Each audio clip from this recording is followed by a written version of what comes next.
The desert sun beat down mercilessly on Bagram Airfield as Captain Jake Morrison walked toward the operations briefing room for the third time that week. At 26, he was one of the youngest A-10 Thunderbolt pilots in the squadron, but his age seemed to work against him more often than not. The worn flight suit clung to his shoulders as he pushed open the heavy metal door, knowing exactly what he would hear. "Morrison, you're on standby again today," Colonel Richards announced without looking up from his mission charts. The words hit Jake like a physical blow, though he kept his expression neutral. Around the briefing room, seasoned pilots with years of combat experience nodded as they received their assignments for close air support missions across Afghanistan. Jake had been deployed for 4 months and had yet to fly a single combat sortie. The irony wasn't lost on him. He had graduated top of his class from pilot training, excelled in A-10 combat maneuvers, and could put ordnance on target with surgical precision during training exercises. Yet here he sat, watching older pilots gear up for missions while he remained grounded. The unofficial reason was always the same. He lacked combat experience. But how could he gain experience if nobody would give him the chance? After the briefing, Jake found himself alone in the pilot lounge, staring at the wall of photographs showing successful missions and decorated airmen. His frustration had been building for weeks, and today it felt like a pressure cooker about to explode. He had joined the Air Force to make a difference, to support ground troops who depended on close air support to survive. Instead, he spent his days running maintenance checks and flying practice patterns around the base. His thoughts were interrupted when Staff Sergeant Martinez burst through the door, his face flushed with urgency. "Captain Morrison, we've got a situation developing. SEAL Team 7 is requesting immediate air support about 40 miles northeast of here. They're pinned down by heavy enemy fire and need extraction support." Jake's heart rate immediately spiked. This was exactly the kind of mission he had trained for, dreamed about. But before he could respond, Martinez continued with the information that deflated his hopes. "Colonel Richards is looking for Major Peterson and Captain Williams. They're our primary response team for this type of emergency." Within minutes, the operations center buzzed with activity. Jake watched from the periphery as senior officers coordinated the rescue mission. The SEAL team had been conducting a reconnaissance operation when they stumbled into a much larger enemy force than intelligence had indicated. Now they were trapped in a valley with limited ammunition and no clear escape route. Major Peterson and Captain Williams rushed to gear up for the mission, but as they conducted their pre-flight checks, a mechanical issue surfaced with Peterson's aircraft. A hydraulic leak in the flight control system grounded his A-10 immediately. Williams couldn't handle the mission alone. The terrain and enemy positions required at least 2 aircraft working in coordination. Jake watched the clock tick away precious minutes as maintenance crews scrambled to diagnose Peterson's aircraft problems. Every delay meant the SEAL team remained in greater danger. The enemy forces were reportedly closing in, and without air support, the highly trained special operations soldiers might not survive the encounter. Colonel Richards paced the operations center, his usual calm demeanor showing cracks under pressure. He spoke rapidly into his radio, coordinating with other bases to see if additional A-10 support could be scrambled from elsewhere. The responses were all negative. Other aircraft were either committed to ongoing missions or too far away to provide timely assistance. Jake found himself moving closer to the action, his pilot instincts overriding military protocol. He had studied the terrain maps of that region extensively during his standby time. He knew the valley where the SEAL team was trapped, understood the elevation changes and potential approach vectors better than almost anyone on base. His A-10 was fully fueled, armed, and ready for immediate takeoff. The radio crackled with desperate updates from the SEAL team leader. "Falcon Base, this is Neptune 7. Enemy forces have us surrounded. We're taking heavy small arms fire and what sounds like mortar rounds. We need that air support now or we're not going to make it out of here." Jake's hands clenched into fists as he listened to the transmission. These were American soldiers under fire, men who had risked everything to serve their country. They were counting on air support that wasn't coming fast enough. Every fiber of his being screamed at him to act, but military hierarchy and protocol held him in place like invisible chains. Captain Williams approached Colonel Richards with a desperate suggestion. "Sir, what if I take Morrison with me? He knows those maps better than anyone, and his aircraft is ready. We need 2 birds for this mission, and time is running out." The colonel's face darkened immediately. "Absolutely not. Morrison doesn't have combat experience. This is exactly the wrong type of mission to break in a new pilot. Too many variables, too much at stake." Jake stepped forward, his voice steady despite the adrenaline coursing through his veins. "Sir, with respect, I've trained for exactly this scenario. I know I can do this. Those men need help now." "The answer is no, Captain. Stand down." Colonel Richards turned away, dismissing Jake with finality that left no room for argument. As the senior officers continued their desperate search for alternatives, Jake slipped away from the operations center. His mind raced through possibilities, regulations, and consequences.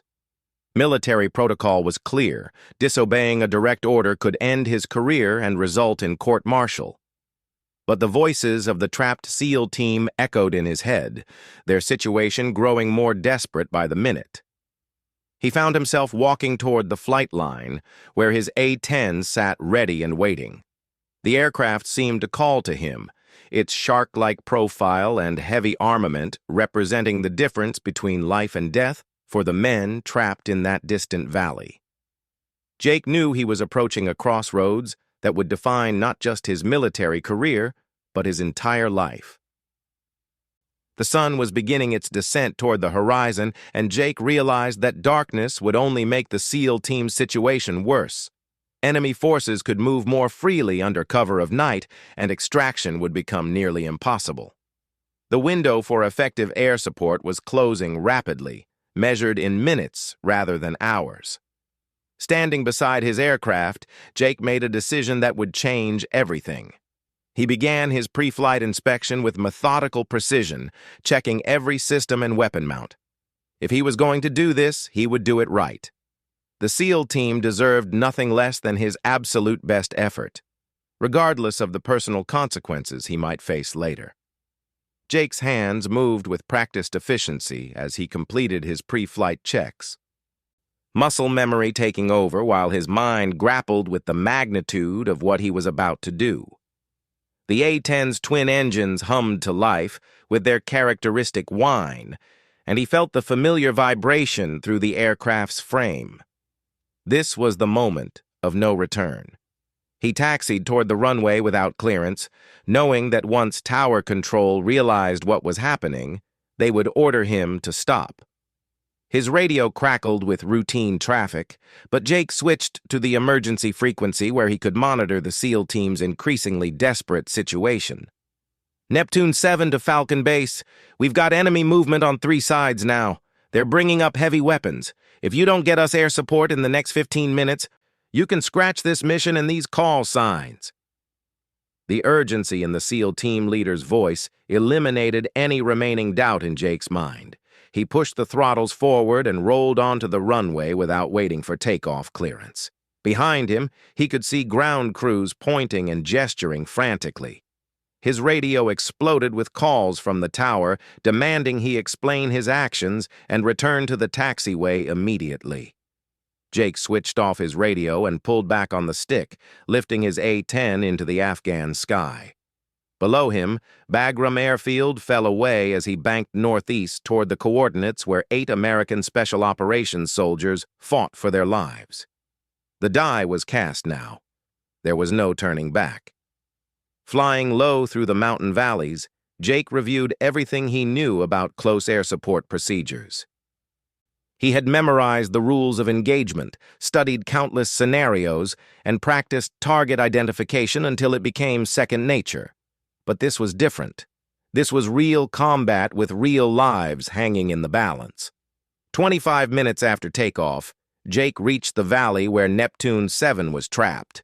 What he saw through his targeting systems made his blood run cold. The SEAL team had taken position behind a cluster of large rocks, but enemy fighters had surrounded them in a rough circle.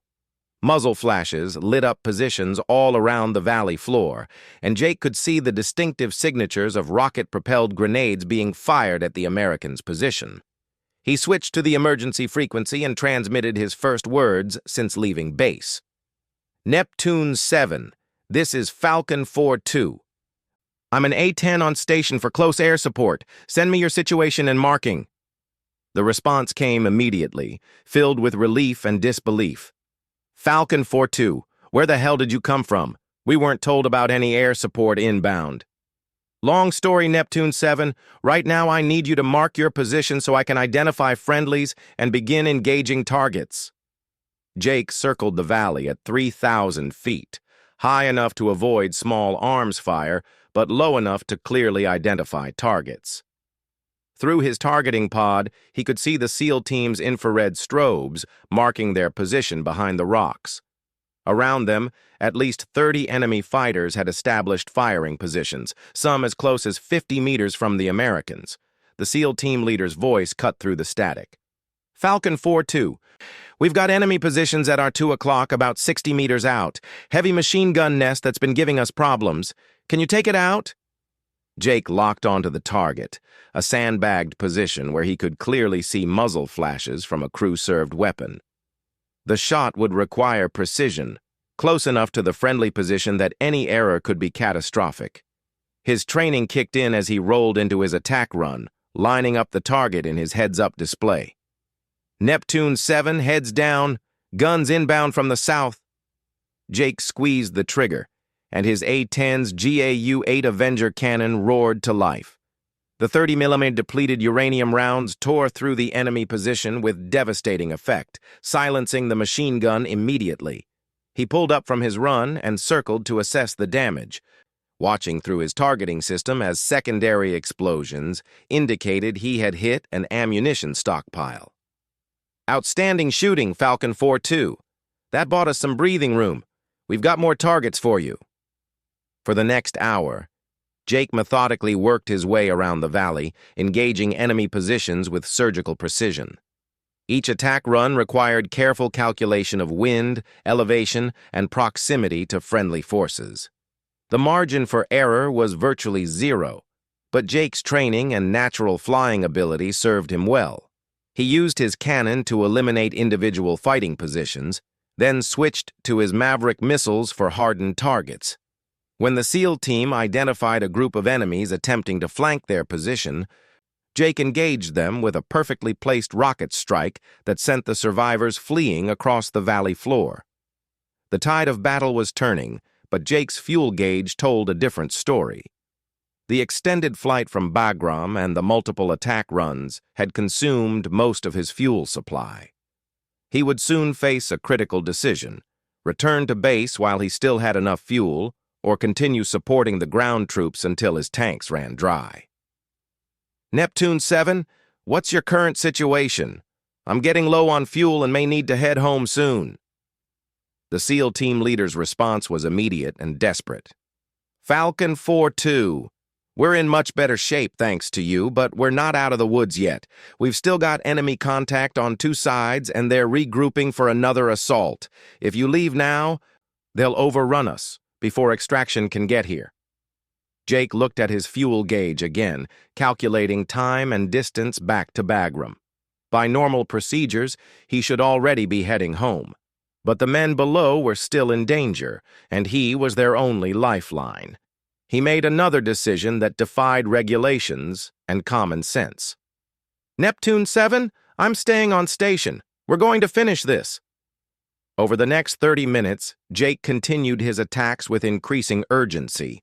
His fuel was now critically low, below the minimum required for a safe return to Bagram under normal circumstances. But the enemy forces were finally beginning to break under the sustained air assault. The SEAL team reported that most of the hostile fighters had either been eliminated or were retreating from the valley. The immediate threat was ending, But Jake's situation was becoming desperate. His low fuel warning light had been flashing for 10 minutes, and his engines were beginning to show signs of fuel starvation. Neptune 7, I've got to head home now. Are you secure enough for extraction? Affirmative, Falcon 4-2. The cavalry should be here within the hour. Thanks to you, we'll be here to meet them. You saved our lives today. Jake turned his aircraft toward Bagram, knowing he was cutting it impossibly close. The flight home would test every skill he possessed as a pilot, and there was no guarantee he would make it. But 8 American soldiers would live to see another day because of his decision to disobey orders and fly into combat. The mountains of Afghanistan passed beneath him as he nursed his fuel-starved engines toward home, wondering what kind of reception would be waiting for him on the ground. The flight back to Bagram became a test of nerves and skill that pushed Jake to his absolute limits. His fuel gauges showed readings so low they were barely registering, and both engines were running rough as they struggled to draw the last drops from nearly empty tanks. Every mountain peak seemed higher than before, every valley deeper, as he calculated and recalculated whether he could make it home. 15 miles from base, his left engine began to sputter seriously. Jake immediately adjusted his flight path to compensate for the power loss, while mentally preparing for a possible single-engine landing. The A-10 was designed to survive battle damage and continue flying, but fuel starvation was different from combat damage. There was no redundancy for empty tanks. His radio had been silent since leaving the combat zone, but now Jake switched back to Bagram Tower frequency. He needed to let them know about his situation, regardless of the consequences waiting for him on the ground. Bagram Tower. This is Falcon 4-2 declaring an emergency. Single-engine approach, critically low fuel, requesting immediate clearance for straight-in landing. The tower controller's voice came back immediately, professional but tense. Falcon 4-2, you are cleared for emergency straight-in approach runway 27. Emergency vehicles are rolling. Be advised, Colonel Richards wants to see you immediately upon landing. Jake almost smiled, despite his precarious situation. He had expected nothing less. But right now, his only concern was getting his aircraft safely on the ground. The base came into view ahead, and Jake could see the emergency vehicles lined up along the runway, red lights flashing in the gathering dusk. His approach was textbook perfect, despite flying on fumes and one failing engine. The A-10's main landing gear touched down smoothly, and Jake applied wheel brakes while his remaining engine wound down. He had made it back with less than 5 minutes of fuel remaining, cutting it closer than any rational pilot should ever attempt. As Jake taxied toward the parking area, he could see a crowd waiting for him. Colonel Richards stood front and center, his expression unreadable but clearly intense. Military police vehicles flanked the area, and Jake realized he might be facing immediate arrest for his unauthorized mission. He shut down his engines and completed his post-flight checklist with methodical precision, knowing it might be the last time he performed these actions as an Air Force pilot. The canopy opened with its familiar hydraulic whine, and Jake climbed down from his aircraft to face the consequences of his decision. Colonel Richards approached him immediately, his face a mask of controlled fury. Captain Morrison, you are confined to quarters pending investigation. Military police will escort you to your room where you will remain until further orders. Do you understand these instructions? Yes, sir, Jake replied, his voice steady despite the turmoil in his chest. He had known this moment would come, had accepted it as the price for saving the SEAL team. But the reality of seeing his career end still felt like a physical blow. As the military police began to escort him away, Jake heard his name called from across the flight line. A group of men in combat gear was approaching rapidly, and Jake recognized the distinctive patches and equipment of Special Operations Forces. The lead figure was a tall, weathered man with the bearing of someone accustomed to command. "Colonel, hold on a minute," the man called out, his voice carrying absolute authority despite not outranking Richards. "I'm Lieutenant Commander Davis, SEAL Team 7, This pilot saved my men's lives today." Richards turned to face the SEAL officer, his expression shifting to confusion. "Commander, I don't understand. Captain Morrison was ordered to remain on base today. He violated direct orders by taking off without authorization." Davis stepped closer, his eyes never leaving Richards' face. "Sir, I don't know anything about your orders or your base procedures. What I know is that my 8-man team was surrounded and about to be overrun by a superior enemy force. This pilot showed up when nobody else could or would, and he kept us alive for over an hour of sustained combat." Jake watched in amazement as Davis continued, his voice growing more intense. "That young captain flew mission after mission into heavy ground fire, putting ordnance on target within 50 meters of our position. His accuracy was perfect, his courage was absolute, and his dedication to mission accomplishment saved 8 American lives today." Other members of the SEAL team had gathered around, and Jake could see the gratitude in their faces. These were elite warriors who had seen every kind of combat situation, and their respect wasn't given lightly. One of them stepped forward, a sergeant with a bandaged arm and dirt-stained uniform. "Sir, I've seen a lot of close air support in my 15 years, and I've never seen flying like that. This pilot stayed on station until he was literally running on fumes, and he never missed a target. We owe our lives to him." Colonel Richards looked back and forth between the SEAL team and Jake, his anger gradually giving way to confusion and then something approaching understanding.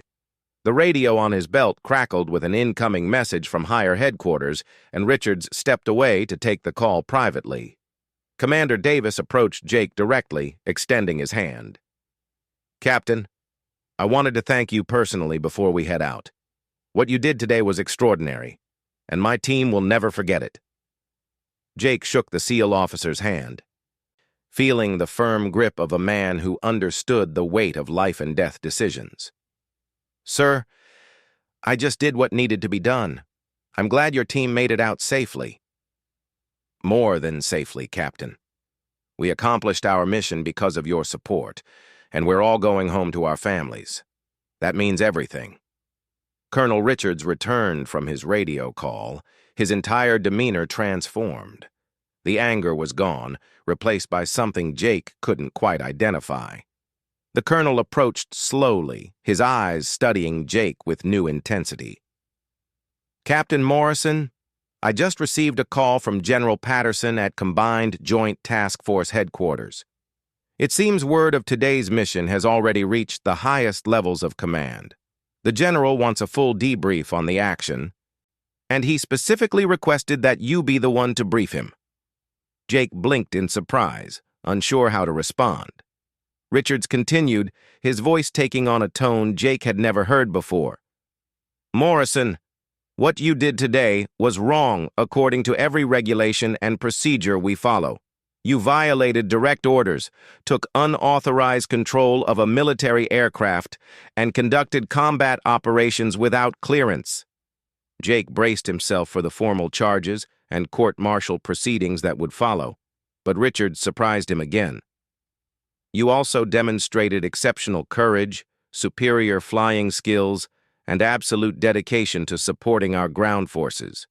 You saved 8 lives today, and you did it with precision and professionalism that would be impressive for a pilot with 10 times your experience." The colonel paused, seeming to struggle with his next words. "Captain, I'm recommending you for the Distinguished Flying Cross for your actions today, and effective immediately, you're off standby status. From now on, you'll be flying regular combat missions." Jake felt the world shift around him. Everything he had expected, arrest, court-martial, the end of his career, was being replaced by commendation and opportunity. The SEAL team members around him broke into grins, and Commander Davis clapped him on the shoulder. "Outstanding, Captain. You've earned this." As the crowd began to disperse, Jake stood alone on the flight line, looking at his A-10 as maintenance crews refueled and rearmed it for the next mission. He thought about the choice he had made, the risks he had taken, and the lives that had been saved as a result. 6 months later, Captain Jake Morrison would be promoted to Major and awarded not just the Distinguished Flying Cross, but also the Air Medal with Valor for his subsequent combat missions. He would go on to complete over 200 combat sorties, becoming one of the most respected close air support pilots in the theater. But he would always remember that first unauthorized mission as the moment he truly became a pilot. The day he learned that sometimes doing what's right matters more than following orders, and that the greatest victories often come from the greatest risks. The SEAL team he saved that day would remain in contact with him for years afterward, a brotherhood forged in the crucible of combat and sustained by mutual respect and gratitude.